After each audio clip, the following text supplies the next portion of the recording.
سیدنا حسین رضی اللہ تعالیٰ عنہ کے بارے میں، ان کی شہادت کیسے ہوئی اور آج دنیا میں جھوٹ کیسے پھیلایا گیا ہے اور اس کی حقیقت کیا ہے۔ سیدنا حسین رضی اللہ تعالیٰ عنہ حج سے فارغ ہوئے،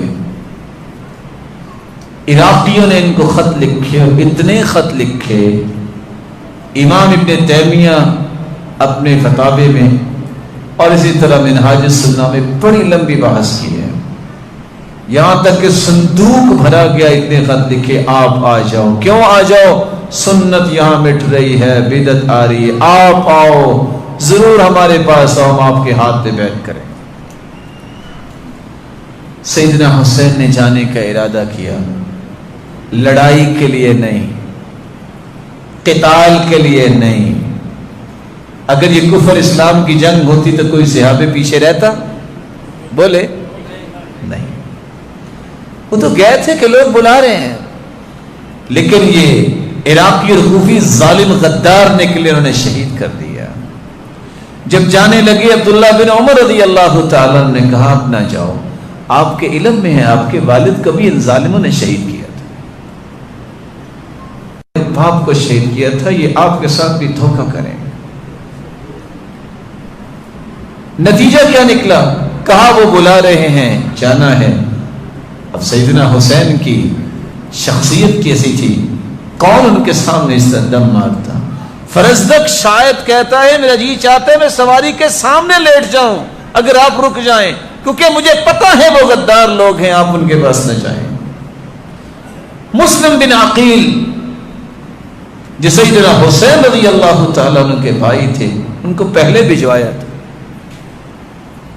انہوں نے کہا تھا کہ آپ آ جائیں، لوگ بہت پسند کرتے ہیں، لیکن جو ہی روانہ ہو گئے، راستے میں ہی اس بات کی خبر ملی کہ مسلم بن عقیل کو شہید کر دیا گیا ہے، ہانی بن عروہ کو شہید کر دیا گیا ہے، اور پیغام دینے والے نے پیغام دیا کہ مسلم بن عقیل بھائی کا پیغام ہے کہ اب یہاں نہ آنا، یہ ظالم ہیں اور یہ آپ کو بھی نقصان دیں گے۔ اور ہانی بن عروہ کے گھر میں تھے مسلم بن عقیل، اور اس ظالم نے عبید اللہ بن زیاد نے ان کو شہید کر دیا۔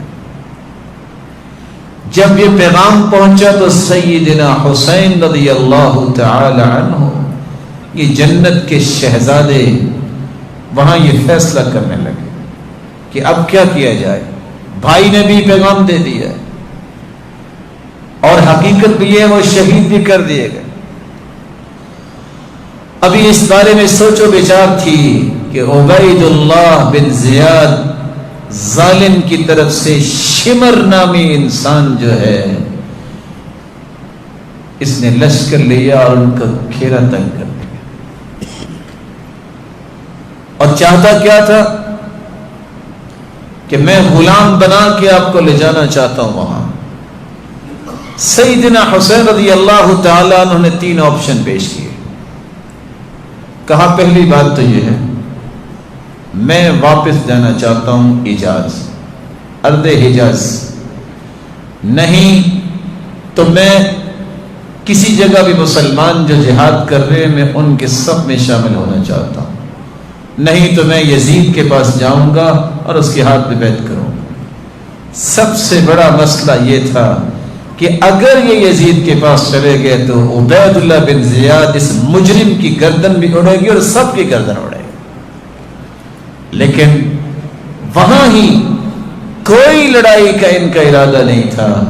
ان ظالموں نے گھیرا تنگ کیا، پھر اپنا دفاع کرتے ہوئے سیدنا حسین رضی اللہ تعالی عنہ شہید کر دیے گئے۔ اور جب یہ بات یزید تک پہنچی تو یزید نے کہا لعن اللہ ابن جمرہ، اللہ لعنت کرے ابن جمرہ عبید اللہ بن زیاد پہ، اس نے یہ کیا کر دیا۔ اور سیدنا حسین کے بھائی بتاتے ہیں کہ انہوں نے اسے دیکھ بھال کی اور مدینے تک پہنچایا، اور سیدنا حسین رضی اللہ تعالی عنہ کا سر مبارک مدینے لایا گیا ان کے جسم کو جسد خاکی کو وہیں دفنایا گیا. اور جب مدینہ میں سیدنا حسین رضی اللہ تعالیٰ عنہ کے سر کو لایا گیا، اس سر مبارک کو عمر بن سعید اور بنو امیہ کے لوگ جمع تھے. جو ہی جب یہ سر مبارک پہنچا، سب طرف بکا اور رونا دھنا شروع ہوا کہ یہ کتنا بڑا ظلم ہو گیا ہے. اور اس وقت عمر بن سعید نے کہا تھا کاش اس بارے میں ہمیں خبر نہ ملتی ہے کتنا بڑا ظلم ہے. یہ تھا وہ قصہ. آج بھی آپ کربلا کو نیٹ پہ تلاش کریں، دیکھیے وہ علاقہ کہاں آتا ہے کہ سیدنا حسین ادھر جا رہے تھے، یا وہ کربلا اور کوفے کی طرف، کربلا سے کوفے کی طرف آ رہے تھے یا دوسری جانب جا رہے تھے. کہاں کربلا آتے آپ کو کہانی خود کھل جائے گی. جو کام ظالم عبید اللہ بن زیاد نے کیا، مجرم نے، اور اللہ کے رسول کے اس پھول کو شہید کیا اور ظلم کیا، اس کو اٹھا کے معاویہ رضی اللہ تعالیٰ عنہ کے بیٹے یزید پہ لگا دیا جاتا ہے.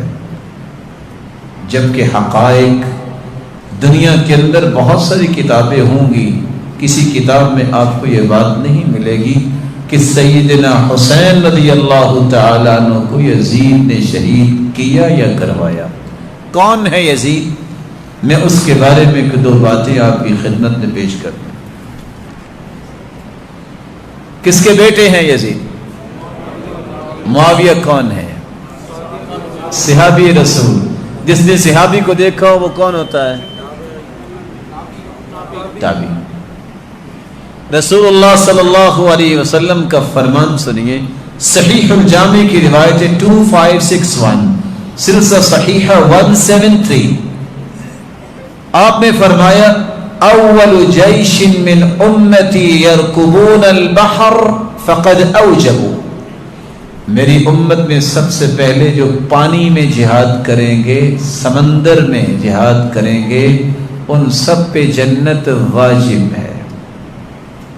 پھر فرمایا وَأَوَّلُ جَيْشٍ مِّنْ أُمَّتِي يَغْزُونَ الْبَحْرَ أَوَّلُ جَيْشٍ مِّنْ أُمَّتِي يَغْزُونَ قَيْصَرَ مَغْفُورًا لَهُمْ، میری امت کے جو لوگ قیصر کے ساتھ جہاد کریں گے، رومیوں کے ساتھ، ان سب کو اللہ نے معاف کر دیا. دوسری روایت صحیح بخاری کی روایت ہے، صحیح بخاری 2924، سلسلہ صحیحہ 268، صحیح ابی داؤد 2512. روایت ام حرام رضی اللہ تعالی عنہ سے ہے. ام حرام بنت ملحان، اللہ کے رسول نے فرمایا اول جیش من امتی یغزون البحر فقد اوجبوا، میری امت کے ایسے لوگ ہوں گے جو سب سے پہلے سمندر میں جہاد کریں گے، ان پہ جنت واجب ہے. اور سب سے پہلے سمندر میں بحری بیڑا بنایا تو کس نے؟ سیدنا معاویہ رضی اللہ تعالیٰ عنہ، صحابی رسول. ام حرام نے یہ بات سنی تو کہتی ہیں یا رسول اللہ انا فیہم، میں بھی ان لوگوں میں ہوں جن پہ جنت واجب ہوگی. قال انت فیہم، تم بھی ان میں سے ہوگی. ام حرام واقعتاً اس لشکر میں شامل تھی. گھوڑا جا رہا تھا، گھوڑے سے گر گئی اور اللہ کے پاس چلی گئی، ان کی شہادت ہی کنسیڈر ہو گئی. پھر اللہ کے رسول نے فرمایا اول جیش من امتی یغزون مدینۃ قیصر مغفورا لهم، میری امت کے وہ لوگ جو قیصر رومیوں کے ساتھ جہاد کریں گے، مغفور لهم، اللہ تعالیٰ نے ان کو بخش دیا ہے. صحیح بخاری کی اس روایت کی شرح میں امام ابن حجر اسقلانی لکھتے ہیں قال المہلب فی هذا الحدیث منقبۃ لمعاویہ، اس حدیث میں سیدنا معاویہ کی فضیلت ہے. لأنه اول من غزا البحر، کیونکہ سب سے پہلے سمندری جہاد سیدنا معاویہ نے کیا. ومنقبۃ لولده یزید، اور اس حدیث میں فضیلت ہے ان کے بیٹے یزید کی. لأنه اول من غزا مدینۃ قیصر، کیونکہ سب سے پہلے قیصر کے ساتھ جو جہاد کیا ہے وہ ان کے بیٹے یزید نے کیا ہے۔ رسول اللہ صلی اللہ علیہ وآلہ وسلم کا دین ہمیں بتاتا ہے جب تک دلیل نہ ہو اس وقت تک الزام نہیں لگا سکتے، اس وقت تک آپ کسی کو ڈکلیئر نہیں کر سکتے اس نے کیا ہے۔ ومن قال فی مسلم ما لیس فی، جس نے کسی مسلمان کے بارے میں کوئی ایسی بات کہی جس میں ہے نہیں، اسکنہ اللہ ردغۃ الخبال، اللہ جہنمیوں کے خون اور پیپ میں اسے رکھیں گے۔ ولیس بخارج حتی یخرج مما قال، جب تک ثابت نہیں کرے گا، اور حدیث کہتی ہے نکل نہیں سکے گا کیونکہ ثابت نہیں کر سکے۔ میں صرف سمجھانے کی غرض سے، اچھا یزید بن معاویہ مسلمان تھے کہ کافر؟ بولے، کسی دنیا کی کتاب نے اس کو کافر لکھا؟ نہیں۔ وہ مسلمانوں کے بادشاہ تھے کافروں کے؟ بولیے۔ صحابہ نے بھی، سیدنا عبداللہ بن عمر، یہ صحابہ سب ان کی بادشاہت میں رہے ہیں کہ رہے ہیں؟ اس کا مطلب مسلمان بھی تھے، مسلمانوں کی بادشاہ تھے۔ جب حدیث کہتی ہے کہ صحابہ کے بعد جو تابعین کا دور ہے یہ بھی خوبصورت دور ہے، یہ ساری جو باتیں سنی، انہوں نے اپنے باپ کو دیکھا کہ نہیں؟ ان کی زندگی میں ہے نا، جو صحابی کو دیکھتا ہے وہ کیا ہوتا ہے؟ کسی نے کہا کہ نعوذ باللہ مرتد ہو گیا؟ کس بنیاد پہ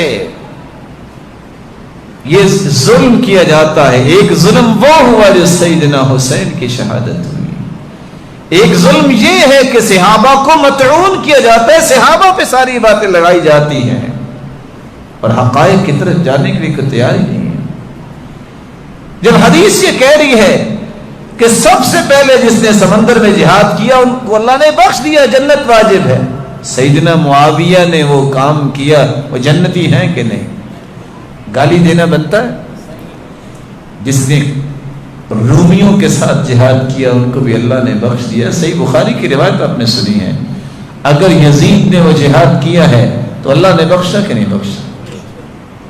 اس لیے اللہ عز و جلال سے دعا کیجئے، اللہ عز و جلال ہمیں سچا دین سننے اور سچا دین سنانے اور اسے کے مطابق اپنی زندگی کو ڈھالنے کی توفیق عطا فرمائے، اور اللہ عز و جلال ہمیں دین کی ایسی سمجھ عطا فرمائے جس سے اللہ کی قربت نصیب ہو جائے، جس سے قیامت کے دن ان جنتی شہزادوں کا بھی ہمیں ساتھ نصیب ہو جائے۔ اور اللہ عز و جلال وہ لوگ جو اس کم علمی اور جہالت کی وجہ سے غلط باتیں کرنے والے ہیں ان کو بھی صحیح سمجھ عطا فرمائے۔ اور شاید کہ علامہ اقبال کتنا یہ زیرک انسان تھا، اس عظیم انسان نے کس طرح دو نظریے پیش کر کے ملک پاکستان کا نظریہ پیش کیا تھا کہ نہیں مسلمان اور کافر ایک نہیں ہو سکتا، اور سچ کہا تھا یہ علامہ اقبال رحمت اللہ علیہ نے، کہہ دو غم حسین منانے والوں کو مومن کبھی شہداء کا ماتم نہیں کرتے، ہے عشق اپنی جان سے بھی زیادہ آل رسول سے، یوں سرہام ہم ان کا تماشا نہیں کرتے، روئے وہ جو منکر ہیں شہادت حسین کا، ہم زندہ اور جاوید کا ماتم نہیں کرتے۔ یہ علامہ اقبال کے شعر پڑھنے والے ہیں اور سمجھنے والے ہیں، اس شخص کو کتنی محبت ہوگی اور اس شخص نے کیسے اس بات کا رد کیا۔ اور میری دعا ہے اللہ وطن عزیز کی بھی حفاظت فرمائے۔ آج یہ وقت ہے کہ اپنے وطن کے لیے بھی، مسلمانوں کے لیے جس میں بس سے ان کی دعائیں کریں، اور اس فوج کے لیے بھی دعا کیا کریں جس کی حفاظت میں دن رات ایک کیے ہوئے ہیں۔ بلکہ محرم الحرام تو عظمت والا مہینہ ہے، ایک رویہ جو ہے میں اس کے لیے دعا کرتا ہوں اللہ اس کو درست کرے۔ وہ کیا ہے؟ دشمن تو سر پہ ہر وقت تیار ہے، لیکن یہ کیا طریقہ ہے کہ وہ ہماری فوج اللہ اس کی حفاظت فرمائے اور وہ دشمن کے سامنے کھڑی ہو کہ اپنے ملک میں پریشان رہے۔ 10 دن پہلے حق یہ تھا کہ روزہ رکھتے ہمیں اجر ملتا، 10 دن تک پولیس اور فوج بیچاری پریشان ہوتی ہے، اور حالات یہ ہوتا ہے شاید جنگ لگی ہوئی ہے، تاجروں کی تجارت برباد ہو رہی ہے، کتنا جو ہے معیشت کا خسارہ ہو رہا ہے، کتنے مریض بیچارے ہاسپٹل نہیں پہنچ سکتے۔ اس نظام کو بہتر کرنے کی ہم درخواست کرتے ہیں حکومت وقت سے کہ اس کو اچھے انداز سے حل کرے، محدود کرے۔ عیسائی بھی اپنے گرجوں میں عبادت کرتے ہیں، مسلمان اپنے مسجدوں میں عبادت کرتے ہیں، اگر کسی کا کوئی شوق ہے تو اپنے گھر میں بیٹھ کے پورا کرے، لیکن اس طرح کرفیو کی کیفیت کرنا یہ مسلمانوں کے لیے بہت بڑی مصیبت ہے۔ اللہ عز و جلال ہمیں سمجھ عطا فرمائے، ہدایت کی دعا کرنی چاہیے، فساد سے بچنے کی کوشش کرنی چاہیے۔ اللہ ہمیں فساد سے بھی بچائے اور ہم سب کو صحیح دین نصیب فرمائے۔ وآخر دعوانا الحمد للہ رب